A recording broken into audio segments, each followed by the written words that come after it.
That sector has seen remarkable growth in 24, and the sales that they're generating for 2025 are extraordinary. You have companies like WeRoad that came out of nowhere that are $100 million in sales.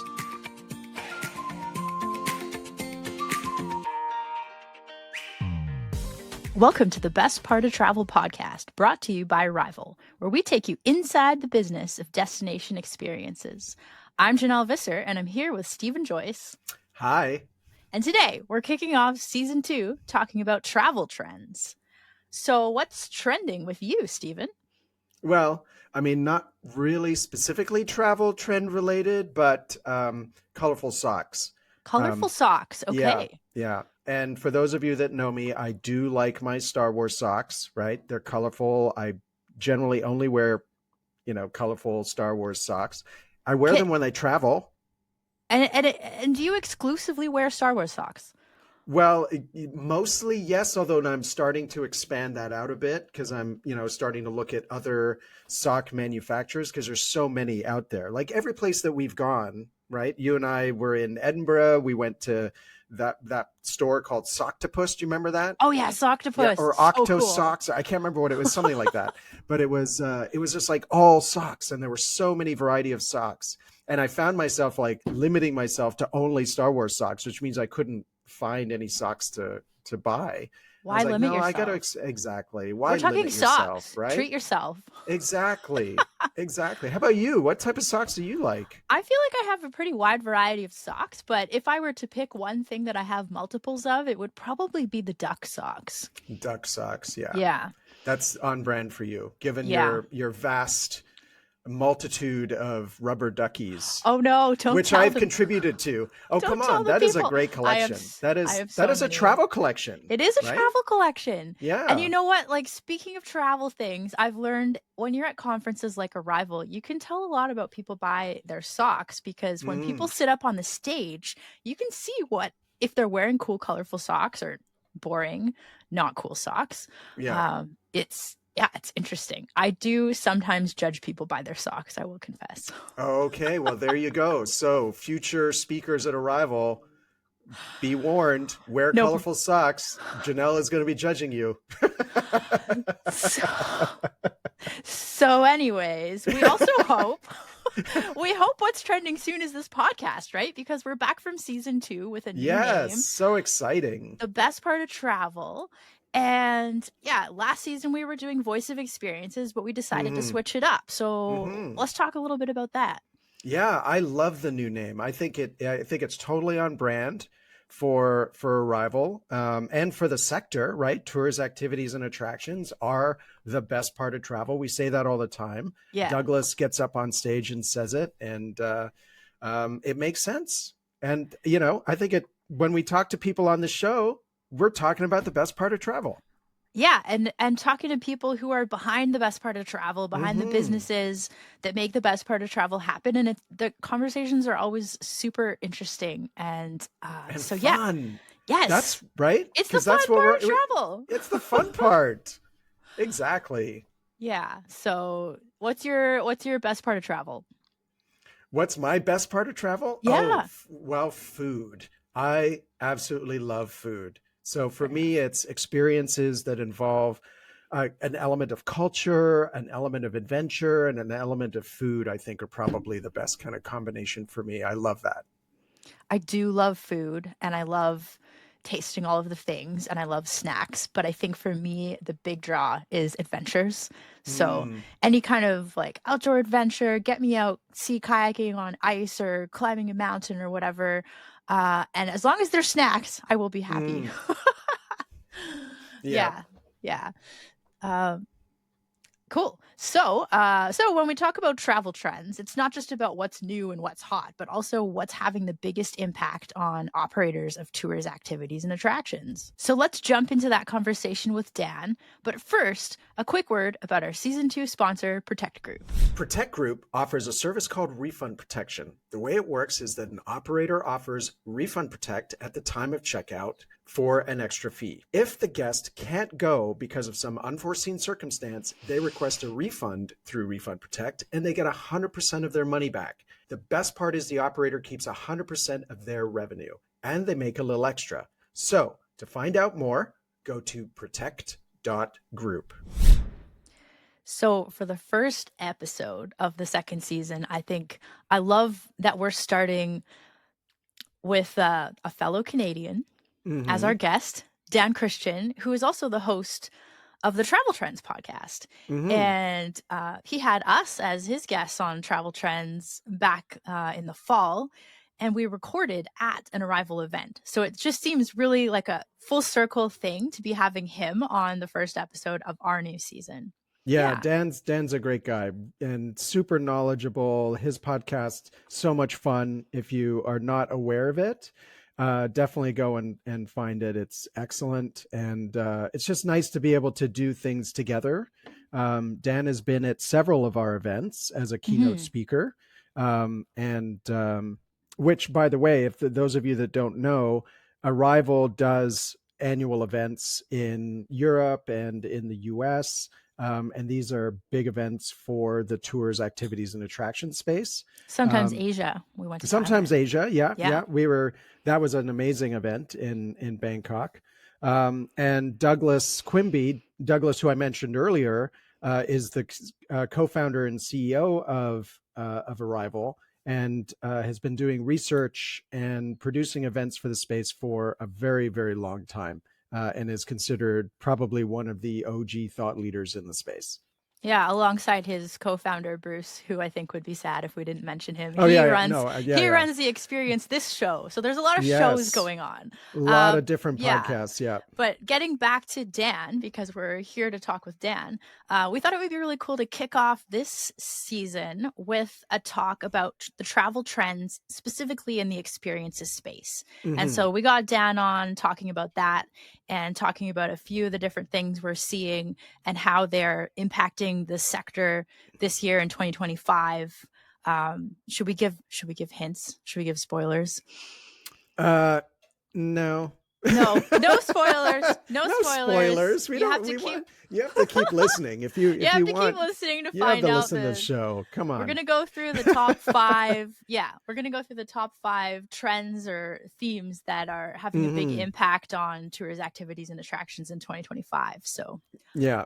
And what I love about Dan too is that he comes from the travel space in general. So he has a lot of different perspectives to bring, which is really nice because it's very easy to kind of get caught up in, your own thing. And the part of what we bring to the table with the podcast is some different perspectives, right? So thinking outside of just your little bubble, because it's very easy to get caught up in the day-to-day. So that's what I really love about Dan's perspective. All right, well, let's get Dan in here.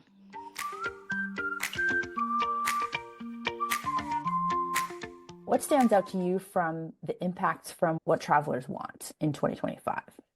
Yeah, thanks, Janelle. And I like that we're going in reverse order, counting it down the top 5. And number 1, of course, is going to be AI. And we caught up yesterday and we're like, we can't start with AI because we're going to spend an hour talking about it. So let's leave that to the end. But this topic... Spoiler alert. Well, at least that way everyone stays until the end. So we will definitely be touching on AI, given the importance and the significance of how it's going to impact travel this year. But actually, the topic that we're going to talk about now is one that's very close to my heart. And it's something I've spoken about at a number of Arival conferences going way back to Las Vegas, including 2 years ago, and which is the concept of community-based travel. I've talked about passion-based travel before. And my background, of course, is very much in multi-day touring. And that sector has seen remarkable growth in 24, and the sales that they're generating for 2025 are extraordinary. You have companies like We Road that came out of nowhere that are $100 million in sales. You've got companies like Intrepid that are doing 600 million that are poised to do 1.2 billion within the next 4 or 5 years. And across the board, given that I work with a lot of these partners closely, I see the numbers. So I see that they had record breaking sales in November for the Black Friday, and they all had them. This is not like it's like there's 1 or 2 players that are doing well. They're all doing exceptionally well. Colette being another example, obviously a strong family-owned company that's doing nearly $1 billion in sales, and they're seeing more than double-digit growth. And this is where there is a clear driver of there's 2 big factors here. There's the demographics that we all see with the baby boomer population that is aging now into retirement. Half of them are either retired or we're going to be retiring in the next 5 years. So this generational wealth transfer first, it's all going to be spent on travel, which is encouraging for many of us that work in this industry. There's like a 10-year window where private equity and VCs are investing in this space because they see it very much as a sure thing. And so there's going to be a massive amount of money spent on travel from that generation. But the reality is, and it was actually highlighted by Dao Dao from Get Your Guide, about what even the younger generation are spending on experiences and outpacing consumer goods. And I think that's the part that's exciting to me, because WeRoad targets a very different clientele to Colette, and Intrepid does both. And all of them are seeing incredible growth. So it's not just the 50s and 60s, it's the 20s and 30s that are looking for community. They're looking for social travel. They're traveling as solo travelers and they want to travel with a group. And so the reasons for them taking these types of trips, and we're starting to see companies like Get Your Guide starting to get into multi-day. And I think for us as Arival, and I'm passionate about day tour and multi-day, but I think this year is certainly poised for major growth that I think will be lasting growth over the next 3 to 4 years in this concept of group travel. Stephen, what do you think about that? Yeah. Yeah, I mean, I think you're spot on. I think, as the boomers are starting to age out, and they're, the younger boomers are in that age group where they're actively traveling, but there is that older set of boomers that are starting to age out of travel. And so that's leaving a void for, younger millennials that either don't have families yet, that are still very interested, that are in high income earning years, that don't have families yet, because people are starting to have, they're having families later in life. And, they're prioritizing things like travel over goods. And it's interesting because we're seeing this with issues around cost of housing and people not investing in real estate because it's just so expensive. People are becoming more mobile, so they're starting to travel more, and they're taking that opportunity to experience the world more rather than settle down. And so we're seeing this very mobile demographic that is moving around and wanting to experience the world in a very different way.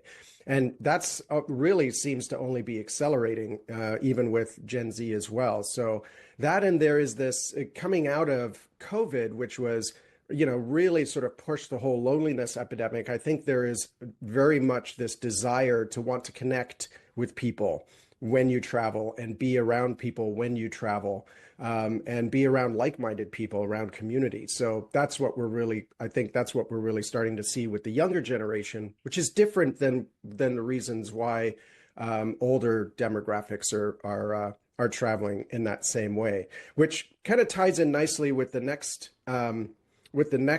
part of this topic, and that's the special interest in niche travel. And part of that is things like concerts and sports. We did at Arival, we did a report on events and music and its impact on things to do and activities in destination.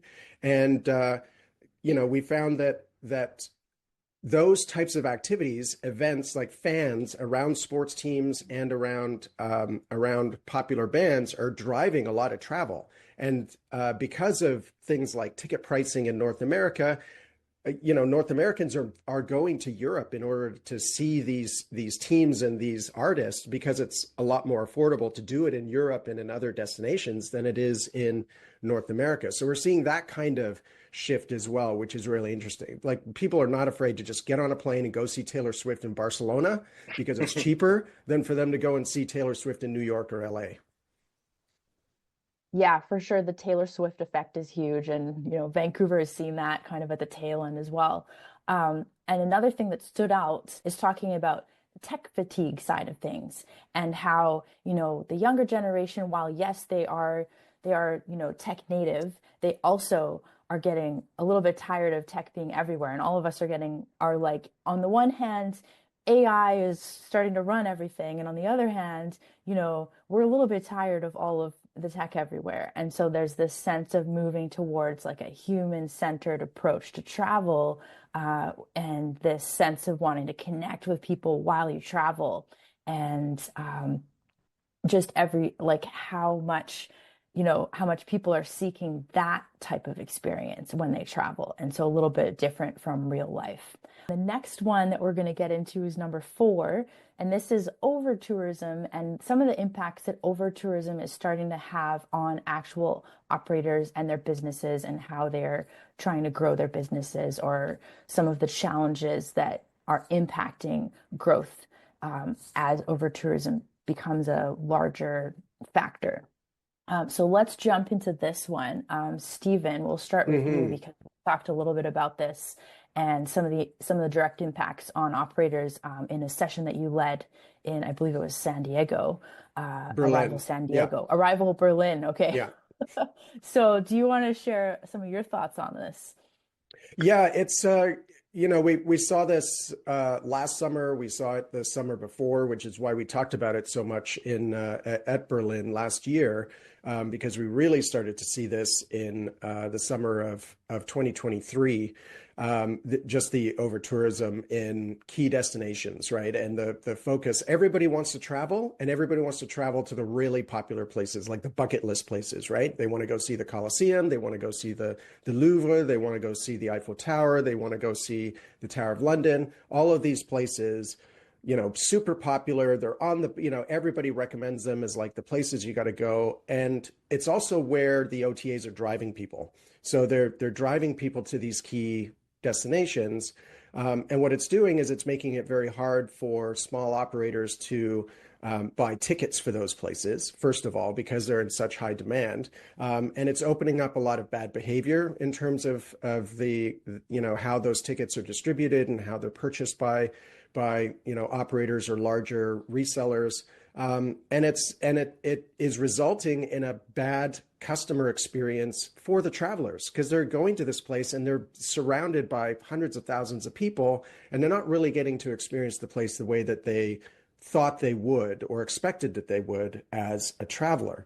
And so it's impacting the customer and the traveler in terms of how they experience it. It's a negative for the operators, and it's a negative for the community, because the community is bombarded with so many people that it's a strain on their infrastructure. So, some of the things that we talked about in the session was how do we as an industry, how do we provide people with a better customer experience? How do we spread them out over the year?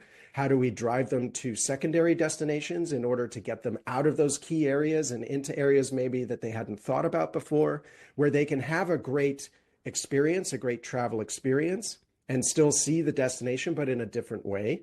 And I think those are the sorts of things that we need to think about. And one of the key things was that access to tickets, and it was just that one kept coming up. And it was, for operators, they're competing against more sophisticated OTAs and larger resellers who are scooping up these tickets and reselling them without really adding any value.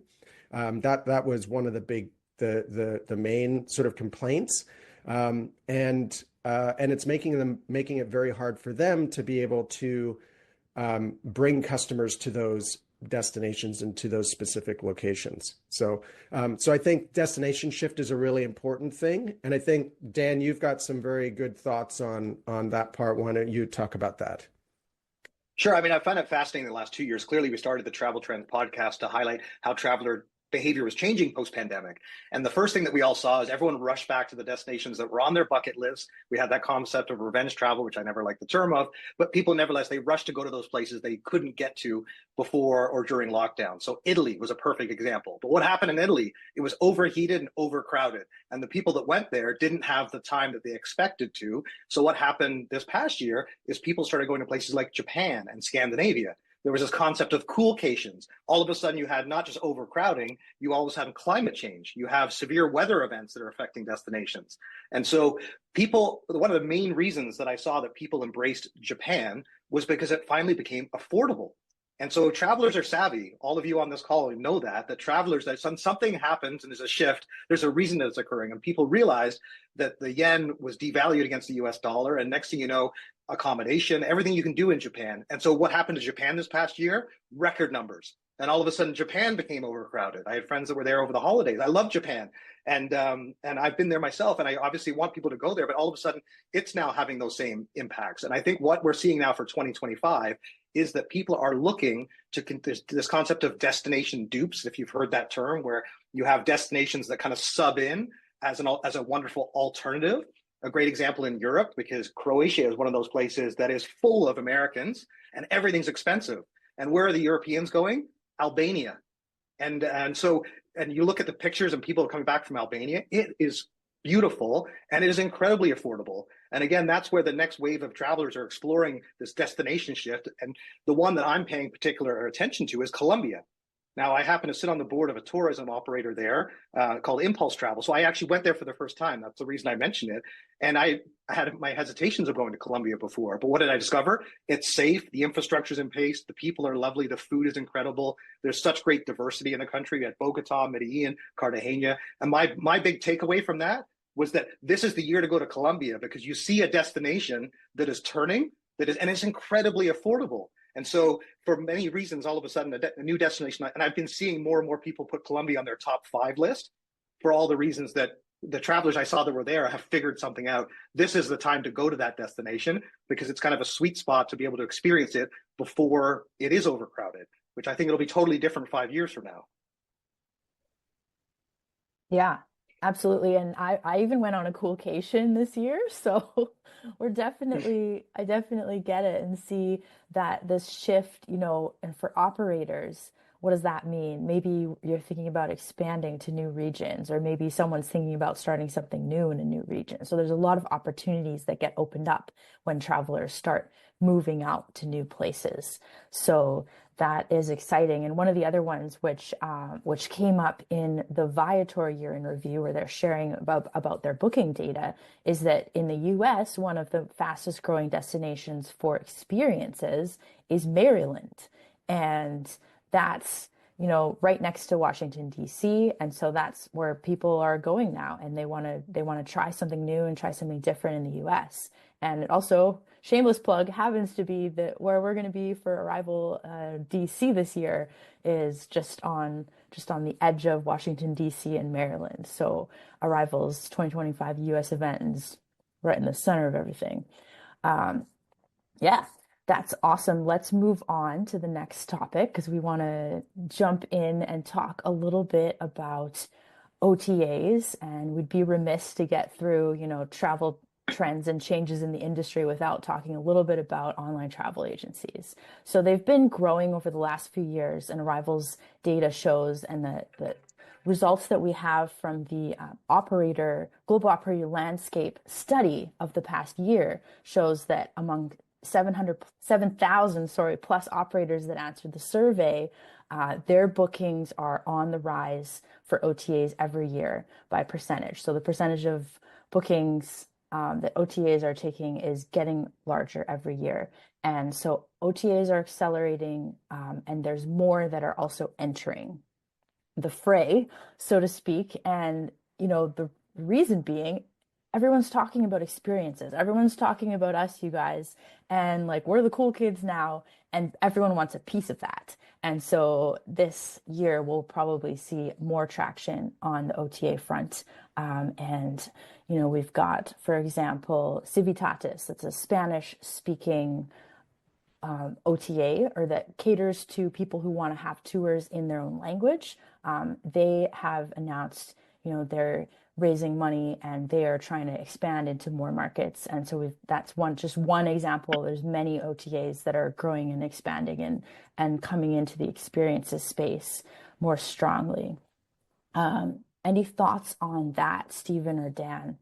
Yeah, the one thing I do want to say is that as we see this trend rise, and as we see more and more sales going through these types of channels, it's going to become more and more important for operators to really focus on getting their pricing right, right? Making sure that they're getting their pricing, making sure that they're getting their margins correct, making sure they're leaving enough room in their budgeting for how they actually price their experiences, so that they've got the room to be able to sell on these channels and still make a profit. So that's something I would say is really, really important. A lot of operators don't think about that. They think about how are they going to price their product, but they don't take the fact that these OTAs range from anywhere between 15 and 35% or more, 40% if you're working with a cruise ship company, for example, in terms of margin. And you got to make sure that you have that room in your pricing to be able to offer those net rates to those resellers and still make a profit. So that's something that I think is going to be really, really important and should be a takeaway from this, is that as OTAs increase, you need to think about making sure that you've got the margin in your pricing to make a profit. Yeah, it's a really good absolutely. point, Stephen. Sorry, I'll just jump in quickly before you, Dan. I just dropped a link in the comments, and we'll include this link in the show notes as well for all of you. This is Arival's guide to OTAs that we released in 2024. If you haven't seen it, it'll give you some guidance on some of the things that Stephen just mentioned about working with OTAs and setting your net rates, and maybe give you some new ideas about who to think about working with. And yeah, sorry, Dan, you can jump in. No, that's excellent. I'm glad you shared that, because I've used that as well. Because like many of you, I've been working to get product on OTAs to be able to increase distribution for a number of the travel brands that I work with. And OTAs, there's been a renaissance in travel advisors and OTAs in this past year. And there's a few interesting reasons why that's the case. Certainly one of them is the complexity of travel, the number of sites that people are looking at, and they're actually more relying on experts. So whether it's travel advisors, OTAs, are having a renaissance. And we'll come to that a little bit more when we talk about AI. But if you look at the number of OTAs, there's also more niche specialized. And that's one of the things you guys highlight in your report, is the fact that there are more OTAs entering the space. And the OTAs that Civitatis is a great example. Another one is Global Journeys. They're based in Australia. They're the largest Australia, New Zealand-based OTA that does cruises and multi-day. And they're now expanding into North America.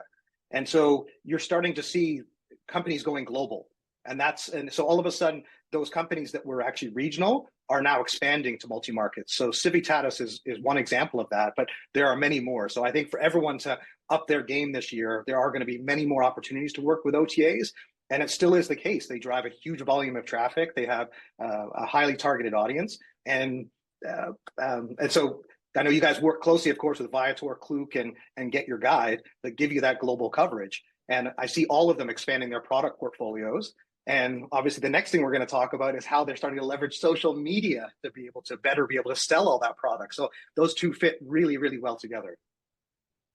Yeah, absolutely. And just on the note about Civitatis, for those of you who are going to be with us in Valencia, they will be on stage talking about the growth in the Spanish-speaking tours market.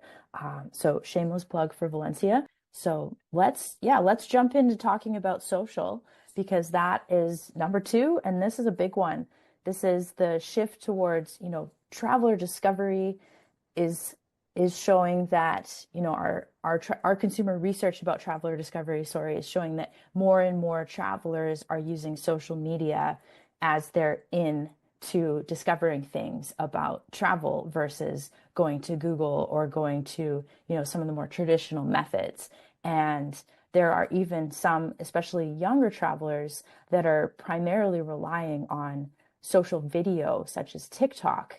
And they're even going away from like the older, more traditional, if you can have traditional social media outlets, in favor of video. And so there's some really interesting shifts that are happening in the social media landscape. Do you want to kick that one off? Who wants to kick that one off? Yeah, I'll talk about that one quickly, because this is kind of it's always been kind of an area of interest for me, and I've presented on this before at Arivals. It's interesting. It's important to note that this is really focused on the 18 to 34 age group, with a little bit of millennial, sort of younger millennials on the far end of that. By the way, interesting note, I don't know if all of you are aware, but 2025 is the beginning of the next generation, Generation Beta. Oh, So all the babies born in 2025 and onward are part of a new generation. So Generation Alpha, the iPad babies, they're all old now. So we're, for all of us on the call, we just got one generation older. So anyway, that thanks said, for that, Stephen. Thanks for that. are you all feeling a little older now? I am. That said, what we see in terms of trending is that yes, that younger cohort is using platforms like TikTok, Instagram Reels for discovery. Now we also have to look at why is that? Mobile is a big part of it. They are mobile native individuals. So they're not on their laptops like we were when we search for travel, we go on the laptop, go into search and type in a destination and get our Google results and go surf a bunch of websites. That's not how younger generations are discovering content. They're not doing Google searches on their phone. They're going into TikTok, they're watching videos. Their algorithms are being fed more and more destination content because that's what these platforms are seeing that they enjoy, and so they're feeding them more and more of this content. That's how they're discovering this content in general, either through TikTok or through Instagram Reels and those algorithms. So it's important to keep that in mind that it's a little bit more passive than the active searching that we would have done if we were out there looking for travel information. Now, that said, this is also inspirational. So they're getting inspired to find destinations and they're being fed these opportunities. Whereas when you're actively searching, you're going into Google and you're saying, what destination do I want to go to? I want more information about destination X. Whereas these folks are sitting on their phone and they're seeing somebody doing something cool in some destination they've never heard of. And they're like, I want to go there. That's a really interesting place to go. Now, the other thing to that is when they're in those platforms and they start to see those destinations, they're going to do more searching for those destinations that really interest them on those platforms because they want to see those videos, and that's where those videos live. So it's a really interesting shift in how these younger folks are looking at the content and they're consuming it, but also then using it to drive more search within those platforms. And we see that example with TikTok and Klook, which is that social was primarily a source of inspiration. It's now become kind of the new SEO. So people are actually searching on social channels to find hotels, to find trips, and they're seeing them. So it used to be that inspiration, they were trying to figure out how to book them. Now it's actually becoming the source of search and the actual source of commerce, which is really changing the whole user journey for travelers. And Navi Savvy is a great example. I know you called them out in your article too, Janelle. And what's interesting about Navi Savvy is like that they built this business to empower influencers to be able to monetize their content. And how are they doing that? By making everything bookable. And so taking that content and then being able to create a content of doing a review of a hotel and then being able to book that hotel, because that's exactly the next step that a user wants to be able to take. And how do you make that as seamless as possible? The other thing I just wanted to quickly comment on, Stephen, you mentioned Generation Alpha. When we think of that okay boomer, the people that own their houses, have stocks, have pensions, one of the interesting things when I was looking at this, from going from the silent generation to the baby boomers, we've never had 7 generations of travelers traveling at the same time before. That's an interesting phenomenon as we look at 2025. So we have all these niche opportunities amongst that. And yes, beta will become a factor, but alpha are going to be travelers now because they're hitting that age where they're going to be entering the market. But the interesting thing is that those younger travelers, although they're spending more of their disposable income on travel, and you have these affluent travelers, both in retirees and younger travelers, is that the younger travelers, so there's going to be about a $60 trillion wealth transfer. And the reality is it's going to benefit all the other generations as well. And the younger generations are going to be 5 times wealthier in the next decade than they are today. So it's something to keep in mind is that actually those high-end trip opportunities, as people are inheriting homes and that they're going to be taking more substantial trips. And people are indulging themselves. So it's not just the people who have that wealth, it's the people who are deciding to spend it on travel. So we're definitely seeing a lot more of that private high-end opportunity. So I just thought, but let's keep going because I know we talked about social, and I know we need to get to AI.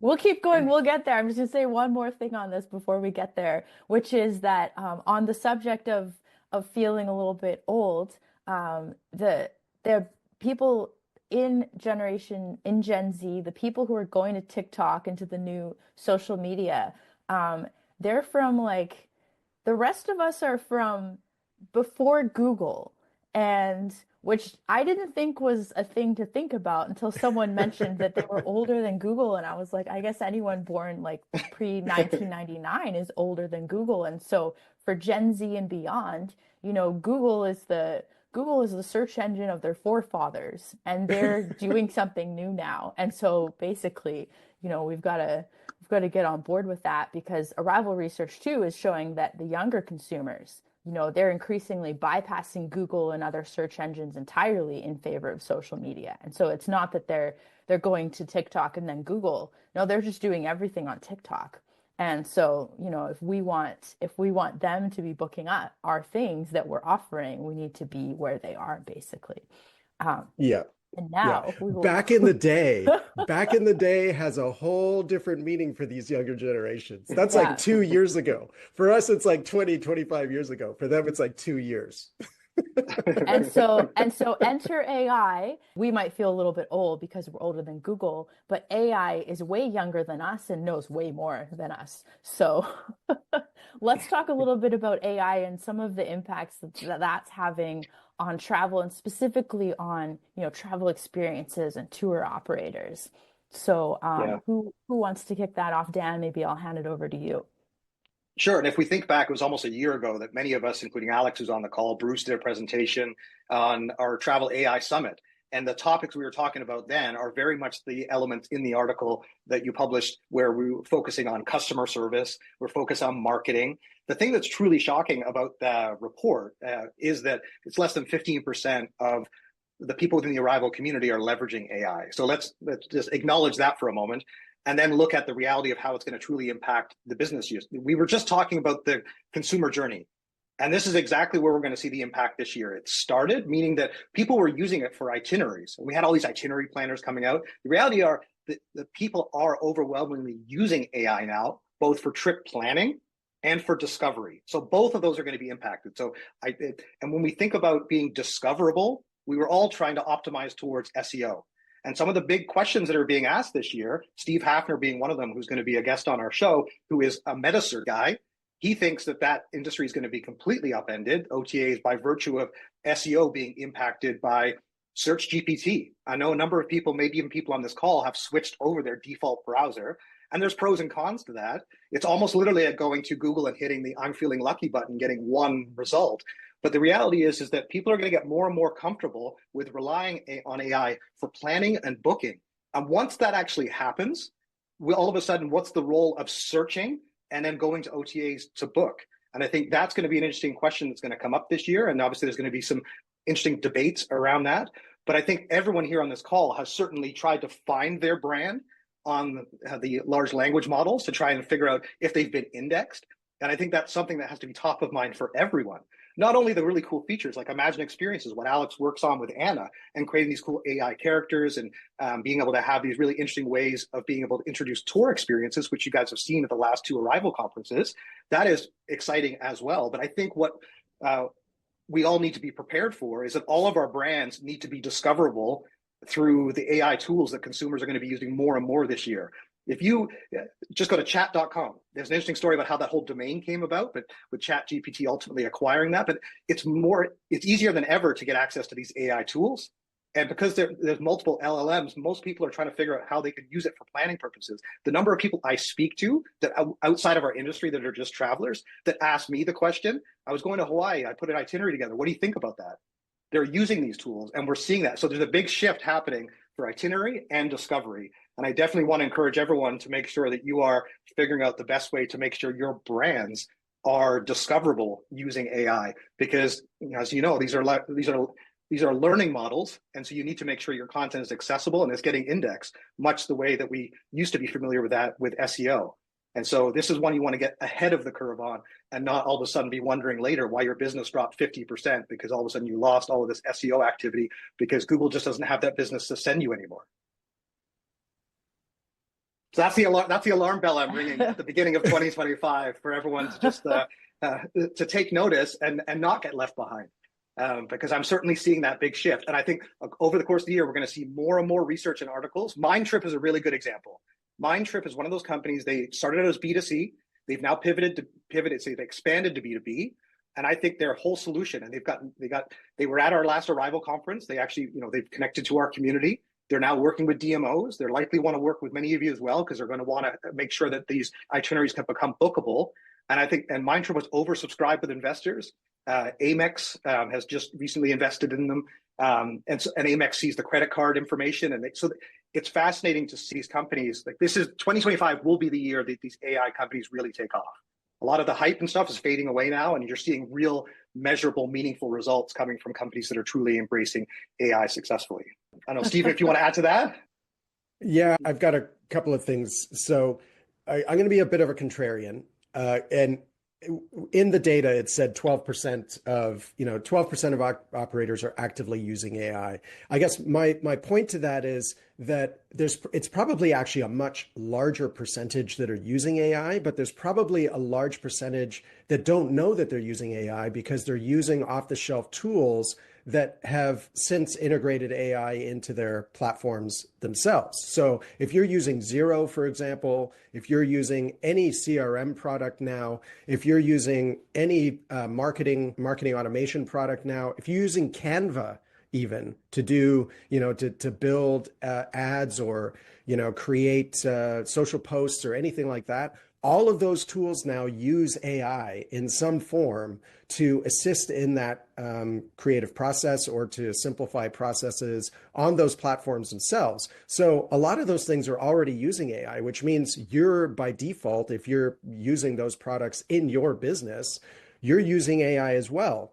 And I think one of the really interesting things that I'm starting to see coming out of this is not just a lot of the generative AI stuff, but we're starting to see AI being used in ways that sort of benefit the infrastructure of the system. So there, more things like accounting, more things like operations. In the case of Peak with their AI pricing, for example, that's a really great case for using AI, because dynamic pricing is really hard to do if you don't have the underlying infrastructure to do it. You have to build algorithms to take into account certain variables and all sorts of, it can be really, really complex. And for Peak to use AI in order to, basically take all of that learning that is out there and say, okay, give me the best price for this product, and have AI actually determine that for you. It's a little bit of a black box because you have no idea what AI is doing in that circumstance. But as long as it works, it works, right? So that's a really great use case for using something like AI is in things like dynamic pricing. You could look at it for, managing yield, for example, if you're looking at, determining how many seats you should be allocating to different sales channels. So I think we're going to start to see more AI being used operationally and for things like revenue management, for things like revenue optimization and things like that, and that's really interesting because that has a direct impact to your bottom line, more so I think than just the generative side, which has really been where most of the focus has been. Yeah, definitely. That was the beginning of things, was everyone talking about content creation and how to, optimize your tour descriptions, for example. And then, that's how we started, and where have we got to? People are using AI all over the place. And so I've dropped a couple links in the comments, and we'll drop them in the show notes. Arival's Guide to AI and Experiences shows a number of ways that people are using AI in experience companies. As well, we have a great article from Christian Watts from Magpie.Travel, where he goes through how to optimize your tours and your descriptions and your web pages for AI search. So shifting from SEO kind of perspective to how to get found by those AIs that are helping travelers find things to do. So all really good trends. Yeah. Right? Pretty solid. Can't go wrong with AI, as the spoiler. Although I don't think it was much of a spoiler. I think everybody kind of expects AI to be on trends lists for 2025 in general. So Yeah, we that's not would too not much be of a doing our surprise. job. We wouldn't be doing our Yeah. job if it wasn't on the list. Yeah, exactly. So Yeah. so I mean, the top 5 trends, AI, OTAs, Social video, I thought social video. that was a really good one that often gets Yeah. overlooked because it's hard to keep up, but it's what people are using. Yeah. Yeah, for sure. And over tourism, that's I think we're going to see that one in the summer for sure. Yeah, Although, it's an interesting one, and I mean it's been an issue for a while, but it's becoming a lot more. You're seeing it regularly on the news with people shooting tourists with water guns, etc. That's an extreme example, but of public backlash. But I think mhm, it's going to be also something that's discussed at Arrival Valencia at the end of April, and mhm. so and in upcoming Arrival events. So it's definitely an important topic. Yeah, I mean, I know it's at almost every conference that I go to. Yeah. There's some element of over tourism or sustainable tourism or things like that. And then, of course, the last one is affluent travelers, right? And Yes. the impact of affluent travelers. And as we move into some uncertain financial times, a lot of operators, a lot of travel companies in general, like, who are our customers going to be, who's going to have Yeah. money to go travel, and Yeah. so that's at the top of everybody's mind right now, definitely. Yeah. So yeah, that was a great one, and we did a collaborative piece on this, actually, Dan and I. I'll drop the link in the show notes, and so if you want to dig a little deeper into each of these topics, there's links in there and stuff to help you go deeper. Yeah. Yeah, always love the Arrival articles, lots of good stuff in there. Go check them out.